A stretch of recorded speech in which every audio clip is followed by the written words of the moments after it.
February the 24th. Let's start with a service announcement. I figured something out today, after days of increasing pain in the neck-shoulder region, right here, that in particular robbed me my sleep. At least part of the problem was created by my pillow. I use a foam pillow with bumps of different heights on either end. The higher bump is meant for people sleeping on their side, while the lower bump is for people sleeping on their back. I think that's how foam pillows are always conceived. Now, even if you are a side sleeper like me, don't use the higher bump. You will move during the night or you develop sores, and even the short periods of overstretching your neck spine will be too much. You're welcome. Now, to something else I figured out. Actually, this was a long-standing question of mine ever since I took part in my first real demonstration.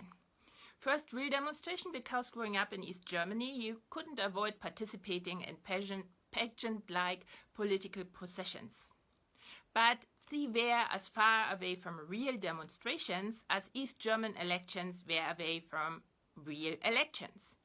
My first real demonstration wasn't anything I planned for. My parents, they had heard something through the grapevine, like these things happened back then. No telephones, no internet. The day was October 7, 1989. A small group of people had gathered for several months already on the 7th of every month to protest the lie that had been the latest election in spring. On October 7, their protest happened to coincide with the birthday of a state. And they happened to be right in the middle of a fair, therefore. People circled their small whistling group while pretending to look at booths and the stage with the choirs, my family included, until suddenly all these people, guided from some imperceptible command, formed a march. There's this German poem by Goethe called Osterspaziergang or Easter Stroll, peak enlightenment.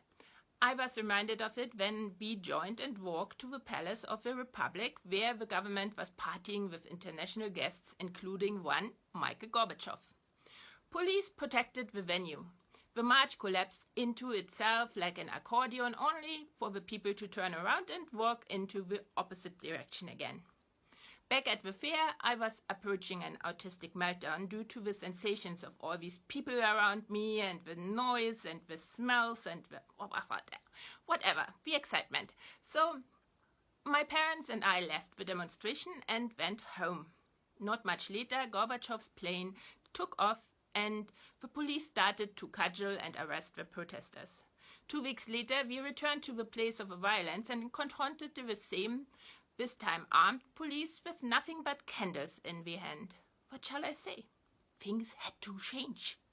But ever since, this question got stuck in my head. Why do we walk from random place A to random place B, expecting to bring about social change? If you think about it logically, it doesn't make any sense. But we are adults and trained not to ask questions anymore. Well, I stumbled up in the answer today at a spot that seems implausible. But then again, when you think about it, not. Because many of the things that started with Enlightenment, like gathering in salons to smoke pipes, drink caffeinated drinks and debating the state of the world, were adopted after Europeans crashed into the Americas by accident. The thoughts of the Enlightenment themselves come from encountering and interacting people who experienced the world through different stories and challenged the crusted structures and ideas. We have to thank them that we speak today about freedoms, for example. Unfortunately, when all the excitement about the new ways of thinking became too dangerous for those in power, they perverted the meanings as much as was still possible. Nevertheless, some basic things remained, like the idea of migration. What we would call a social movement today often took the form of quite literally movements through the landscape by the indigenous people. Indigenous groups packed up their stuff at one place, and when they arrived at the next, the entire social structure had suddenly been restructured. Science today can help us understand why they might have turned to movement. And it's not just the idea that the change in the landscape is like a permission to think about change. Movement in and of itself improves human cognition and the quality of decision making. So, if consciousness equals perception plus data, what are stories? Then motor movements and actions influence not just the perception, but also the data. It's as if it cuts back on the layers through which we sense reality and thus allows room for new ideas. And thus, indigenous groups rejuvenated their constant debates and did consciously change their social order between place A and place B. To say it with the words of the anthropologist David Graeber, the world is something we make up and can therefore as easily remake differently.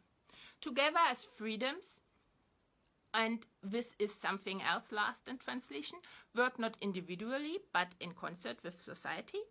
But it starts on the individual level by discovering your power over the reality, by getting to know you, also known as thinking. Make a habit out of thinking. Turn thinking into a movement so that at the end of a demonstration, you haven't just demanded change from someone else, whoever this someone is, but have generated and negotiated a new order yourself with the people in the demonstration. Like, comment, share, and as always, thank you for gifting me with a few minutes of your most precious, your lifetime.